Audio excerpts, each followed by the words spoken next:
Hello दोस्तों, स्वागत है आपका इस वीडियो में। और आज की इस वीडियो में हम देखेंगे जल प्रदूषण। जल प्रदूषण यानी वाटर पॉल्यूशन किसे कहते हैं। जल प्रदूषण को इंग्लिश में वाटर पॉल्यूशन कहते हैं।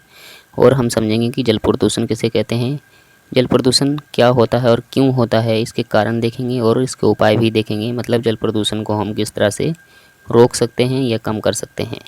वीडियो शुरू करने से पहले हम आपको बता दें कि इससे पहले हमने प्रदूषण किसे कहते हैं इस पर वीडियो बनाई है। अगर आपको नहीं पता है कि प्रदूषण किसे कहते हैं, प्रदूषण के कितने प्रकार होते हैं, तो उस वीडियो का लिंक आपको डिस्क्रिप्शन में और आई बटन दोनों जगह मिल जाएगा, आप जाके देख सकते हो। और अगर आपने अभी तक चैनल को सब्सक्राइब नहीं किया तो चैनल को सब्सक्राइब करके बेल आइकन को ऑल पे क्लिक कर लो, ताकि जैसे ही कोई भी वीडियो अपलोड हो वो आप तक सबसे पहले पहुँचे। तो चलो शुरू करते हैं। तो देखो, जल प्रदूषण। जल प्रदूषण की परिभाषा आप इस तरह से लिख सकते हो: झीलों, नहरों, नदियों, समुद्र तथा अन्य जल निकायों में विषैले पदार्थ का प्रवेश जल प्रदूषण कहलाता है। ठीक है, मतलब झीलों में जल रहता है, नदियों में जल बहता है, ठीक है, नहरों में जल बहता है, समुद्र, इन सब में जल रहता है। और भी इसके अलावा जो जल निकाय हैं, ठीक है, उनमें विषैले पदार्थ, ठीक है, यानी जहरीले पदार्थ जब मिल जाते हैं तो उसको हम क्या कहते हैं, उसे ही हम जल प्रदूषण कहते हैं। जल प्रदूषण जो होता है, जो जल प्रदूषित हो जाता है वो हमारे उपयोग के योग्य नहीं रहता है। इसके अलावा ये जल प्रदूषण बहुत सारे बीमारियां लेके आता है, ठीक है, बहुत सारी नुकसान पहुंचाता है हमें, बहुत सारे, और हमें ही नहीं, पेड़ पौधों, जंतुओं सभी को नुकसान पहुंचाता है। पृथ्वी पर जितने भी जीवित प्राणी हैं उन सभी को ये जल प्रदूषण नुकसान पहुँचाता है। ठीक है, जल प्रदूषण कैसे होता है ये आप यहाँ पे देख सकते हो चित्र में।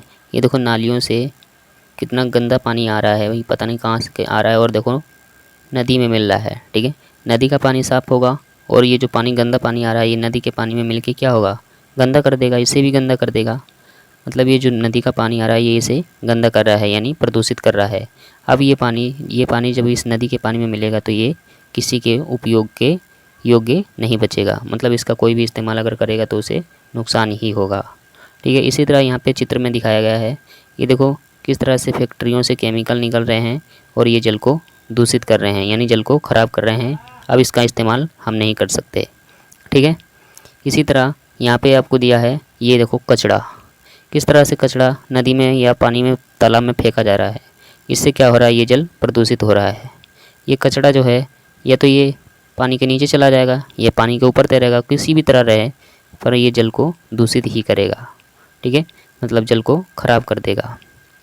इससे जल खराब हो रहा है। ये अब ये जो है, ये जल हमारे उपयोग के लिए अच्छा नहीं है। अगर इनका हम उपयोग करते हैं तो हमें इससे नुकसान होगा। जल प्रदूषण संपूर्ण जैविक तंत्र, ठीक है, हमने आपको बताया कि पृथ्वी पर जिनमें भी जीवन है, जैविक तंत्र के लिए विनाशकारी होता है। ठीक है, उन्हें नुकसान पहुंचाता है। जल प्रदूषण के कारण पूरे विश्व में कई प्रकार की बीमारियां और लोगों की मौत हो रही है। ठीक है, जल प्रदूषण के कारण बीमारियां आती हैं बहुत सारी, और इससे लोगों की मौत भी हो जाती है। ठीक है, तो आपने देखा जल प्रदूषण क्या है और कैसे होता है और इसका क्या प्रभाव होता है। संपूर्ण जैविक तंत्र पर ये अपना प्रभाव डालता है। आगे हम देखते हैं जल प्रदूषण के कारण, मतलब जल प्रदूषण किन कारणों से होता है और कैसे होता है। जब कोई साफ़ जल में खनिज पदार्थ मिल जाते हैं, ठीक है, और पौधों की पत्तियां जो सड़ गल के मिल जाती हैं, ह्यूमस पदार्थ मिल जाते हैं, और प्राणियों का जो मलमूत्र होता है, ये सब मिलके जब जल में मिल जाते हैं, ये सब या कोई भी पदार्थ जल में मिल जाता है इनमें से, तो वो जल दूषित हो जाता है, यानी प्रदूषित हो जाता है। ठीक है, वो उपयोग योग्य नहीं रहता है। इसी तरह दूसरा दिया है, जैसे मान लो ये भूमि है और इसमें जो जल भरा है, यहाँ पे मान लो जल भरा है, तो भूमि में जो खनिज पदार्थ हैं, वो खनिज पदार्थों की मात्रा अगर भूमि में अधिक है तो पानी यहाँ पे भरा है तो पानी में वो खनिज पदार्थ मिल जाएंगे, यानी घुल जाएंगे। तो इससे क्या होगा, जल प्रदूषित हो जाएगा। ठीक है, जल दूषित हो जाएगा, यानी जल बेकार हो जाएगा, जल में प्रदूषण हो जाएगा। इसी तरह तीसरा दिया है, आपने देखा होगा कि फैक्ट्रियों और उद्योगों से ऐसे रसायन निकलते रहते हैं, ऐसे केमिकल निकलते रहते हैं नदी नालियों के ज़रिए, जो किसी बड़ी पानी के बहाव में मिल जाते हैं और उसको बेकार कर देते हैं। किसी नदी में मिल जाएंगे तो उसे बेकार कर देंगे, उस पानी को, सारे पानी को, और किसी नहर में या मतलब जहाँ भी पानी रहेगा वहाँ पे अगर मिल जाते हैं तो उससे जल बेकार हो जाता है, यानी जल दूषित हो जाता है। ठीक है, इसी तरह इसका एक ये भी कारण है कि घर से निकाले गए कूड़े कचड़े को बाहर फेंका जाता है, ठीक है, और बारिश में बहकर वह नदी नहरों में मिल जाता है, ठीक। अब देखो इसके उपाय, जल प्रदूषण को रोकने के उपाय क्या क्या हैं। इसमें पहला उपाय हमने लिखा है रासायनिक उद्योगों को नदी और जिलों से दूर स्थापित करना। मतलब अगर कहीं पर जल का स्रोत है, ठीक है, अगर कहीं पर जल का स्रोत है जैसे नदी है मान लो, तो उस नदी के आसपास उद्योगों की स्थापना नहीं करनी देनी चाहिए, ठीक है। किसी तालाब के किनारे नहीं करनी देनी चाहिए, नहरों के किनारे नहीं करनी देनी चाहिए। इससे क्या होगा, जब रसायन इसमें नहीं मिलेंगे या केमिकल नहीं मिलेंगे जल में, तो जल दूषित नहीं होगा। तो पहला उपाय ये है। और दूसरा उपाय ये है कि प्रदूषित जल को उर्वरक के रूप में इस्तेमाल करना चाहिए, क्योंकि इसमें फॉस्फोरस, नाइट्रोजन और पोटेशियम अधिक मात्रा में होता है।